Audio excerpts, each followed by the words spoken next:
Hello दोस्तों, education magnet channel में आप लोगों का स्वागत है। हम लोग पढ़ रहे हैं इलेक्ट्रिशियन थ्योरी, जो आगामी रेलवे, एएलपी, ग्रुप डी और टेक्निकल संबंधित सभी परीक्षाओं के लिए अति महत्वपूर्ण सेशन एजुकेशन मैग्नेट चैनल पर चल रहा है। इलेक्ट्रिशियन थ्योरी में हम लोग इसके पहले 3 चैप्टर पढ़ चुके हैं। कृपया जो भाई इसके पहले का वीडियो नहीं देखे हैं, एजुकेशन मैग्नेट चैनल पर जाकर वीडियो को देखें। वीडियो अच्छा लगेगा तो उसको लाइक कीजिएगा, सब्सक्राइब कीजिएगा और अधिक से अधिक संख्या में अपने दोस्त और भाई के पास शेयर कीजिएगा। दोस्तों, कुछ निजी कारणों से कुछ दिनों से वीडियो अपलोड नहीं हो रहा था, इसके लिए हम बहुत दुखित हैं। तो आइए आज हम लोग 4 नंबर चैप्टर, जिसका नाम है वैद्युतिक केबल्स और सोल्डरिंग, उसमें हम लोग कुछ टॉपिक पढ़ चुके थे और कुछ बाकी था।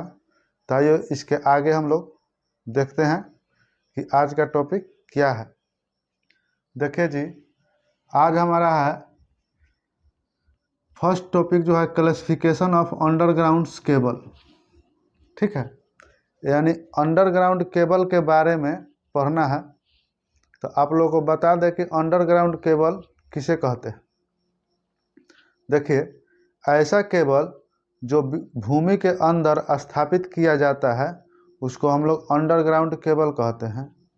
अंडरग्राउंड जो केबल होता है साधारण केबल से अधिक मजबूत और टिकाऊ होता है। ठीक है, तो फर्स्ट देखना है हमारा कि अकॉर्डिंग टू कोर्स नंबर्स। ठीक है, यानी कोर के संख्या के आधार पर अंडरग्राउंड केबल कितने प्रकार के होते हैं। ठीक है, तो आइए हम लोग देखते हैं कि कोर के संख्या के आधार पर अंडरग्राउंड केबल कितने प्रकार के होते हैं। देखिए जी, फर्स्ट नंबर में हमारा होता है ए नंबर में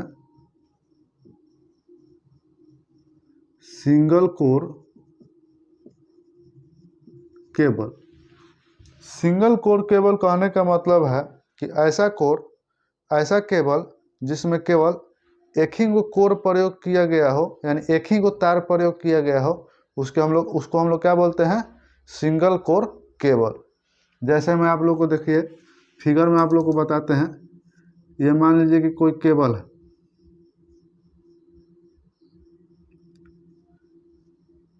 ये जो आप लोग को दिखाई दे रहा है ना कोर, ये आपका कॉपर या एल्युमिनियम का बना हुआ होता है। तो एक तार निकला रहेगा तो उसको हम लोग सिंगल कोर केबल कहते हैं। ठीक है, अब आइए बी नंबर में होता है डबल कोर केबल। ठीक है, डबल कोर केबल कहने का मतलब है कि ऐसा केबल जिसमें से 2 गो तार निकला हो, उसको हम लोग क्या बोलते हैं, डबल कोर केबल बोलते हैं। ठीक है, इसका फिगर देखिएगा तो डबल कोर केबल का संरचना ऐसे होता है कि 2 गो तार निकला है ना जी, ये 2 गो तार निकला है, तो इसको हम लोग क्या बोलेंगे, डबल कोर केबल। ये भी आपका कॉपर या एल्युमिनियम का बना हुआ होता है। तो ई वाला जो कोर होगा, अब 2 गो कोर है, एगो ई कोर है, एगो ई कोर है, यानी जिसमें से विद्युत धारा का प्रवाह होता है उसको हम लोग क्या बोलते हैं, कोर बोलते हैं। 2 गो चालक है तो इसको डबल कोर केबल कहेंगे। 3 नंबर में हमारा होता है सी नंबर में ट्रिपल कोर केबल। ठीक है, ट्रिपल कोर केबल कहने का मतलब है कि ऐसा केबल, ये 3 गो तार निकला है ना, तो इसको हम लोग बोलेंगे ट्रिपल कोर केबल। इसको क्या बोलेंगे हम लोग, ट्रिपल कोर केबल बोलते हैं। यानी इसमें से 3 गो तार निकला हुआ, तो 3 गो तार हो गया, एक हो जाएगा आर, एक हो जाएगा वाई और एक हो जाएगा बी। ठीक है, तो ये ट्रिपल कोर केबल ऐसे होता है। ये आपका है। अब देखिए डी नंबर में जो होता है N core cable. N core cable. N core cable कहने का मतलब है, जैसे आप लोगों को फिगर में दिखा दे रहे हैं आप लोगों को कि एन कोर केबल कैसे होता है।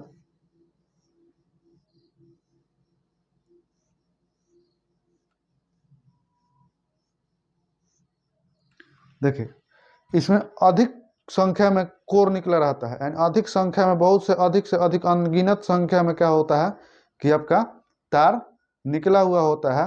उसको हम लोग क्या बोलते हैं? एन कोर केबल बोलते हैं। ये आपका एन कोर केबल है।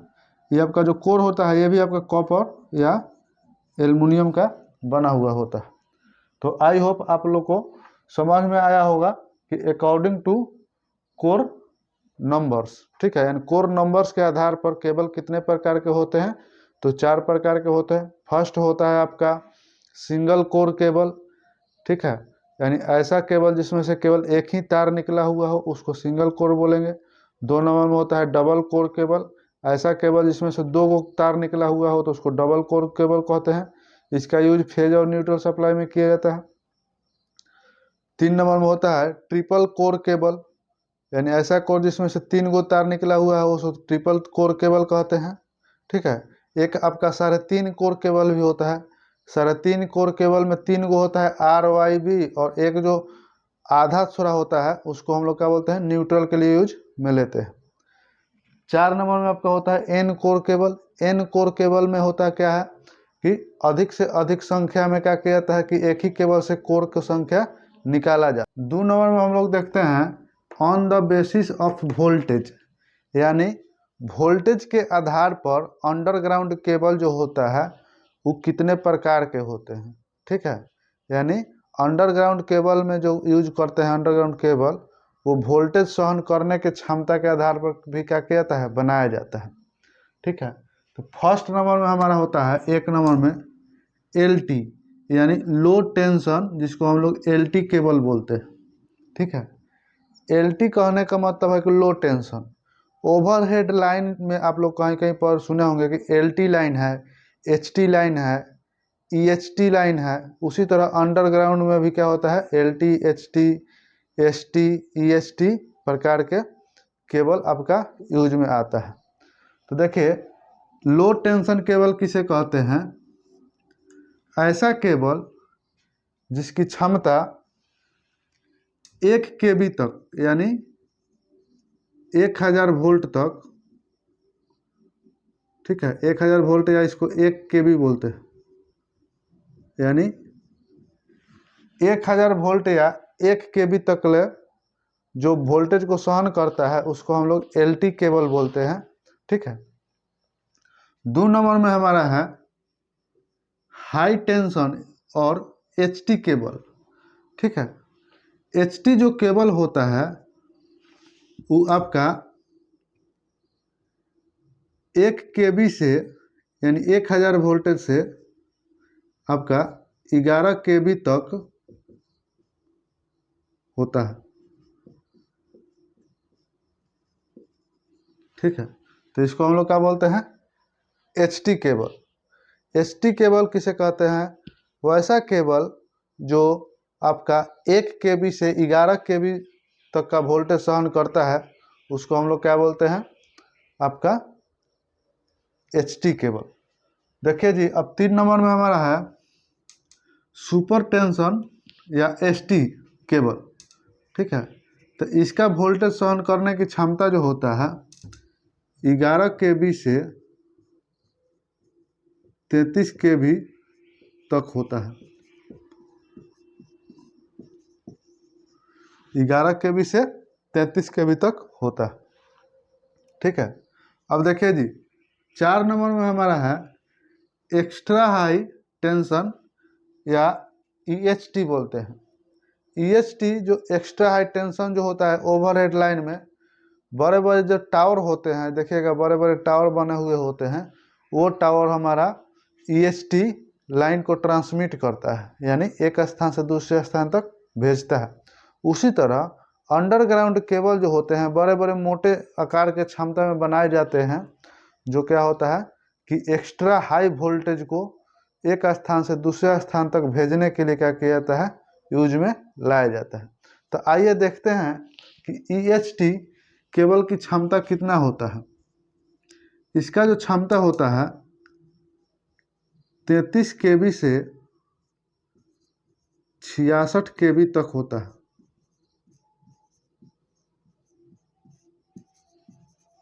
ठीक है, 33 केबी से 66 केबी तक के जो वोल्टेज सहन करने वाला केबल होता है उसको हम लोग EST केबल कहते हैं। अब देखिए 5 नंबर में हमारा है oil field and gas pressure cable. ठीक है, इसका जो क्षमता होता है जी 66 केबी से 132 केबी या 220 केबी तक होता है, ठीक है। यानी oil field and gas pressure cable. आइए थोड़ा सा फिगर बना के हम लोग समझते हैं कि गैस प्रेशर जो होता है या ऑयल फील्ड केबल कैसा होता है। देखिए जी, इसके अंदर कोर होता है अलग, मान लीजिए 3 कोर का केबल है तो 3 कोर हो जाएगा। उसको क्या करते हैं कि साधारण केबल के जैसे पेपर लपेट देते हैं, ये जो गैप रहता है इसमें क्या करते हैं ग्लास वूल लपेट देते हैं। उसके बाद क्या करते हैं कि पूरा कोटिंग कर देते हैं पेपर का, PVC का। अब देखिए ये जो इंसुलेशन गैप बचता है, ये गैप इसमें क्या करते हैं, ये नाली के आकार का रहता है। इसमें से क्या किया जाता है कि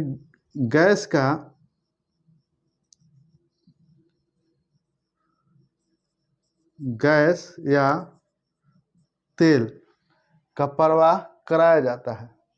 ठीक है, इसलिए कराया जाता है कि इसमें से 66 केबी से 220 केबी तक वोल्टेज को ट्रांसमिट किया जाता है।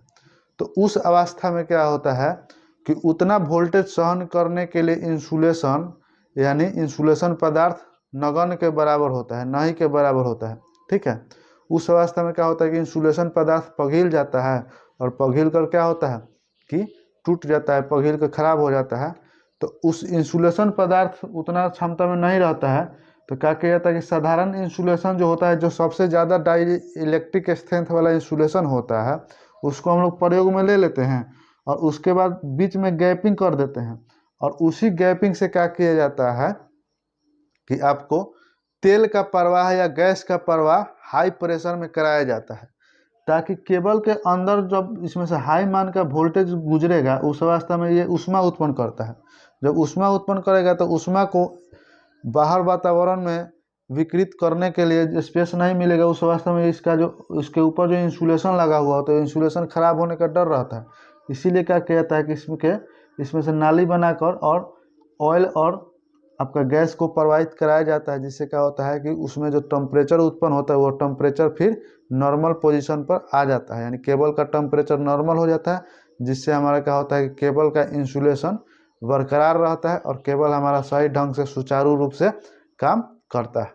ठीक है, तो आई होप आप लोग को समझ में आया होगा कि 2 number on the basis of voltage, यानी वोल्टेज के आधार पर आपका अंडरग्राउंड केबल कितने प्रकार के होते हैं। 3 नंबर हम लोग देखते हैं कि on the basis of insulating materials. ठीक है, अब देखिए जी, इंसुलेटिंग मटेरियल के आधार पर आपका केबल कितने प्रकार के होते हैं ये देखने हैं। यानी इंसुलेटिंग मटेरियल किसे कहते हैं, किसी भी नंगा चालक के ऊपर एक इंसुलेशन आवरण चढ़ा हुआ रहता है, उसी को हम लोग क्या बोलते हैं, इंसुलेटिंग मटेरियल। जैसे में आपका PVC होता है, VIR होता है, CTS होता है, ठीक है, या XLPE होता है, ये सब जितना भी होता है ये सब आपका इंसुलेटिंग मटेरियल होता है। ठीक है, इंसुलेटिंग मटेरियल इसलिए किसी भी कंडक्टर के ऊपर चढ़ाया जाता है ताकि शॉर्ट सर्किट ना हो, कोई व्यक्ति तार के संपर्क में आए तो उसको विद्युत झटका न लगे और तार हमारा यांत्रिक और वातावरण से पूर्ण रूप से सुरक्षित रहे। तो आइए देखते हैं कि आपका इंसुलेटिंग मटेरियल के आधार पर केबल कितने प्रकार के होते हैं। फर्स्ट नंबर में जो होता है देखिए जी, MI केबल, जिसको हम लोग बोलते हैं मिनरल इंसुलेटेड केबल। ठीक है, यानी ऐसा इंसुलेशन पदार्थ जिसमें कुछ मिनरल अचालक पदार्थ मिलाकर बनाया जाता है, उसको हम लोग क्या बोलते हैं, मिनरल इंसुलेशन पदार्थ। ठीक है, जैसे कहने का मतलब है कि उस इंसुलेशन में हाई डाइलेक्ट्रिक स्ट्रेंथ होगा, यानी ज़्यादा वोल्टेज सहन करने की क्षमता होगा। केमिकल जगह पर हम लोग उसको उपयोग कर रहे हैं तो वहाँ पर भी आसानी से यूज में आ जाएगा। ज़्यादा टेम्परेचर है तो वहाँ पर भी टेम्परेचर को भी सह सके, बरसात के मौसम भी सह सके। यांत्रिक दाब है, यानी कहने का मतलब कि भूमि के अंदर केबल को स्थापित कर रहे हैं, बाई दफी ऊपर से क्या हुआ, ज़्यादा लोड पड़ा, उस अवस्था में भी केबल आसानी से सहन कर सके, यानी उसके ऊपर जो मटेरियल इंसुलेशन का मटेरियल लगा है वो सहन कर सके। तो इसीलिए हम लोग क्या बोलते हैं इसको, MI केबल यानी मिनरल इंसुलेटेड केबल। ठीक है, देखिए जी, अब आपका 2 नंबर में है कि XLPE केबल, जिसको बोलते हैं क्रॉस लिंक्ड पॉलीएथिलीन केबल। यानी ये क्रॉस लिंक पॉलीएथिलीन जो केबल होता है, यह एक प्रकार के इंसुलेशन मटेरियल है, यानी इंसुलेटिंग क्या है, मटेरियल है।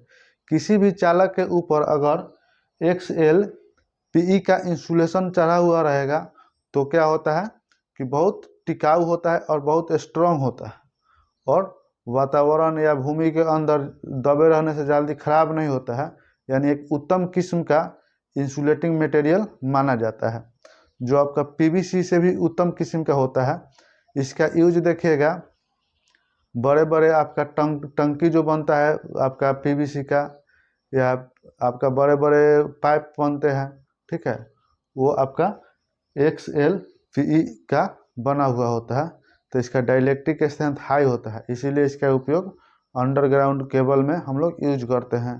ठीक है, ताकि हमारा यांत्रिक रूप से भी मजबूत रहे, वातावरण में सभी प्रकार के वातावरण को सहन कर सके। ठीक है, अब देखिए 3 नंबर में हमारा है PVC केबल, जिसको पॉलीविनाइल क्लोराइड केबल कहते हैं। यानी पॉलीविनाइल का है, ये जो है का है एक प्रकार के अचालक मटेरियल है।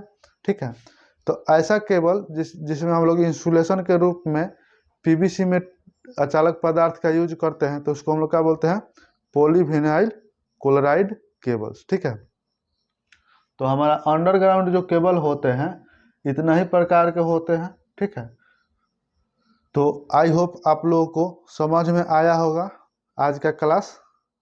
ठीक है, कैसा लगा हो कमेंट बॉक्स में अपना राय दीजिएगा, और वीडियो अच्छा लगा हो तो उसको लाइक कीजिएगा, सब्सक्राइब कीजिएगा, और अधिक से अधिक संख्या में अपने मित्र और दोस्त के भाई के पास शेयर कीजिएगा। और हाँ, अपना राय कमेंट में ज़रूर से ज़रूर दीजिएगा, आप लोगों का कमेंट हम बेसब्री से इंतज़ार करते हैं। चलिए मिलते हैं अगले वीडियो में, तब तक नमस्कार।